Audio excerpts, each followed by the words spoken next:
another edition of SDN TV News. I'm Leishan Stelter, Managing Editor of SDN, and I'm here on the show floor of ISC West in Las Vegas. Joined with me is Samuel Paul. He is from the County of Los Angeles Sheriff's Department. Welcome to SDN TV News. I had a chance to speak with Chris Kovac last year, also with your department, about some of the wireless mesh deployments. And I was hoping you could kind of give us a little bit of a follow-up. And if you don't mind just starting with, why the Sheriff's Department sort of decided to go with wireless mesh. What were sort of the reasons behind it? Well, the basic problem that that's come about when our deployment of CCTV, citywide CCTV, was that complete lack of infrastructure, or infrastructure that was there was not usable by us because it was maintained by other entities and we're not able to access that.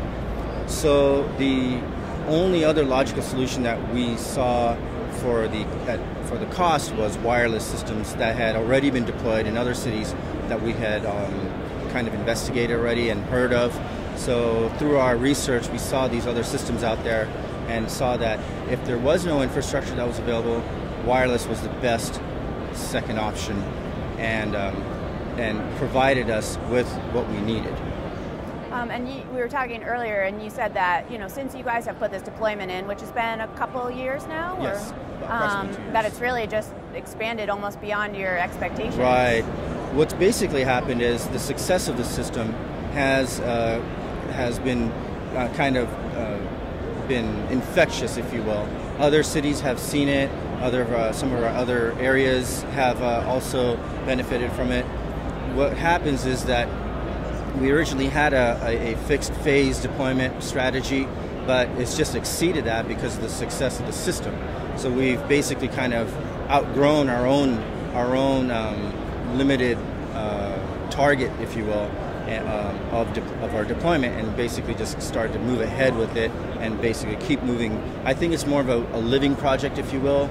It will continue to grow as things get less expensive, quality gets better, and with our wireless system that's there as our backbone, we're able to just leverage that continuously and grow our system and maximize it and deploy cameras where we feel that there may be a need for them.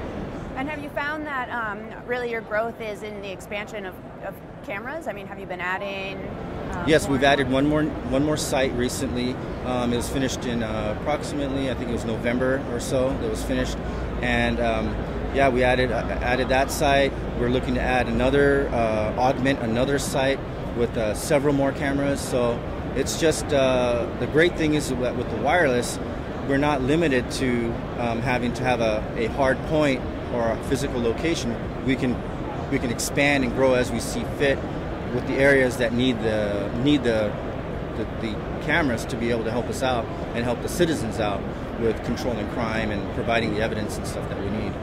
And as far as, obviously, you're the police, the law enforcement folks, forensics is a really important element. You can't, you want to make sure that the video that you're capturing is usable in court. How have you guys approached that? One of our key requirements was initially in the build-out was that we did want to always have evidentiary grade video, and for us that's 30 frames, 4-SIF video, basically high quality video that would be held up in court when it comes time for prosecution. If that requirement couldn't be met, our feeling was that maybe the video system would be inadequate, or it may provide the most basic functions for us as scene assessment maybe and that type of thing. But having a proven wireless system that's capable of giving us that high quality video, that's key and actually essential for us when it comes time to prosecution. And as far as the actual deployment of the system, has that been fairly simple? I mean, is it really just a matter Believe it or not, it's amazingly simple with the wireless system that we're using, which is FireTide for these deployments. Basically, these systems are basically installed, lined up. We get our power, put our camera up, minor fine tuning, and we're good to go. It's very simple. That's good to hear, because I know a lot of municipal security departments are Can evaluating be very complicated. this. Can be very complicated. And yesterday, both of us attended the International Association of Chiefs of Police session, and the hot topic was really this license plate reader. Is that something that you deploy? Yes, we definitely have embraced that technology. It's helped us out tremendously. It's a technology that we feel is changing how law enforcement is done, how investigations are done.